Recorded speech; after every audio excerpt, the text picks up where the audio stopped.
ये आकाशवाणी रायपुर है। प्रादेशिक समाचार बुलेटिन के साथ मैं अभिलाषा शुक्ला।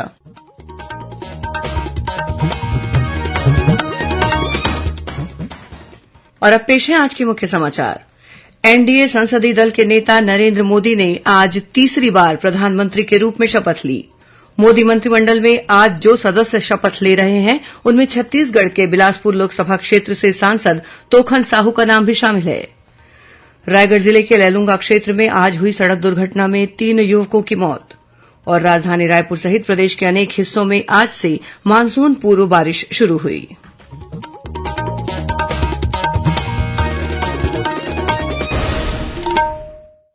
अब समाचार विस्तार से। राष्ट्रीय जनतांत्रिक गठबंधन एनडीए संसदीय दल के नेता नरेंद्र मोदी ने आज तीसरी बार प्रधानमंत्री के रूप में शपथ ली। राष्ट्रपति द्रौपदी मुर्मू ने भाजपा के वरिष्ठ नेता नरेंद्र मोदी को प्रधानमंत्री पद की शपथ दिलाई। शपथ ग्रहण समारोह में केंद्र सरकार के नए मंत्रिमंडल के सदस्यों ने भी पद और गोपनीयता की शपथ ली। समारोह अभी जारी है। ताजा सूचना के अनुसार शपथ लेने वाले प्रमुख नेताओं में शामिल हैं राजनाथ सिंह, अमित शाह, नितिन गडकरी, जगत प्रकाश नड्डा, शिवराज सिंह चौहान, निर्मला सीतारमण, डॉक्टर एस जयशंकर। आज प्रधानमंत्री नरेंद्र मोदी के नए मंत्रिमंडल के सदस्य के रूप में जो शपथ ले रहे हैं उनमें छत्तीसगढ़ के बिलासपुर से नवनिर्वाचित सांसद तोखन साहू भी शामिल हैं। तोखन साहू का जन्म मुंगेली में हुआ। वे किसान परिवार से आते हैं। श्री साहू ने एमकॉम तक की शिक्षा ग्रहण की है। तोखन साहू ने पंच के पद से राजनीति की शुरुआत की है। फिर वे जनपद सदस्य और संगठन में भाजपा मंडल महामंत्री बने। वे वर्ष 2013 में पहली बार लोरमी विधानसभा सीट से विधायक निर्वाचित हुए थे। रमन सिंह सरकार में तोखन साहू को संसदीय सचिव भी बनाया गया था। वर्तमान में श्री साहू प्रदेश भाजपा किसान मोर्चा के अध्यक्ष हैं। इस लोकसभा चुनाव में तोखन साहू ने कांग्रेस प्रत्याशी देवेंद्र यादव को 1,64,000 से अधिक वोटों से हराया है।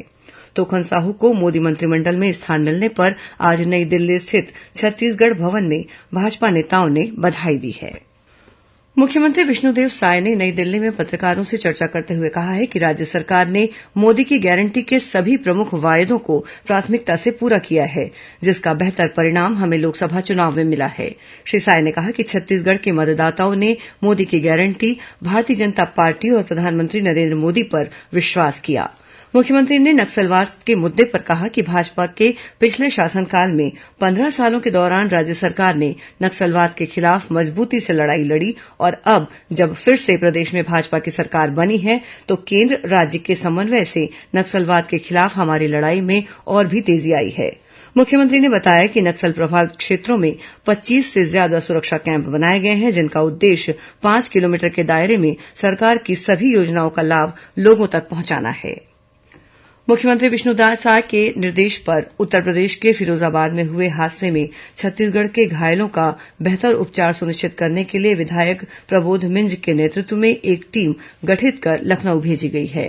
टीम में अन्य विधायकों के साथ आवासीय आयुक्त श्रुति सिंह भी शामिल हैं। हादसे में घायल लोगों को जिला संयुक्त चिकित्सालय श्रीकोहाबाद और फिरोजाबाद के मेडिकल कॉलेज में भर्ती कराया गया है।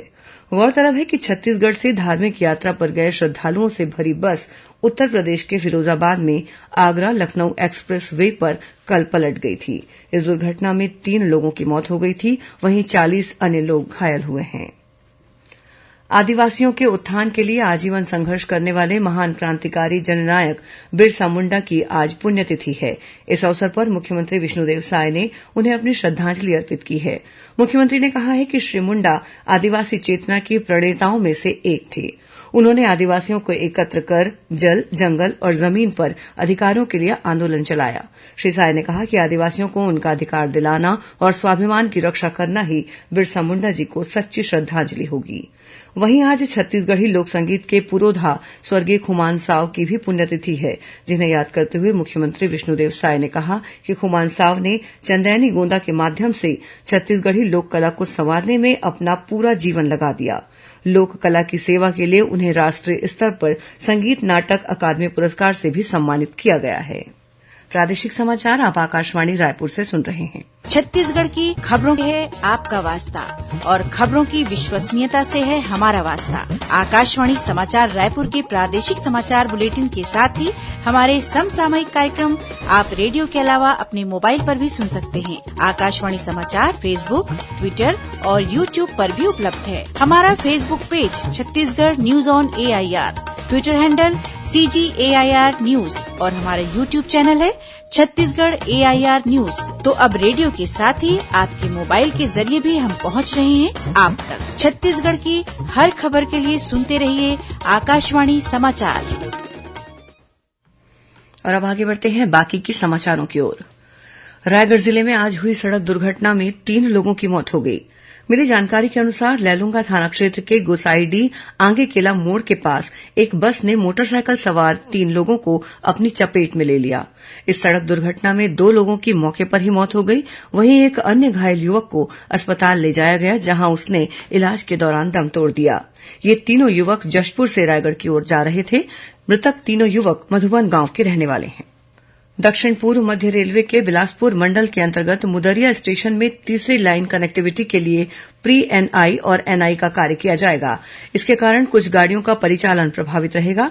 12 से 19 जून तक बिलासपुर रीवा बिलासपुर एक्सप्रेस रद्द रहेगी। वहीं 12 से 20 जून तक बिलासपुर इंदौर बिलासपुर नर्मदा एक्सप्रेस नहीं चलेगी। इसी तरह 12 से 20 जून तक बिलासपुर भोपाल बिलासपुर एक्सप्रेस का संचालन नहीं होगा। और अब पेश है मौसम का हाल।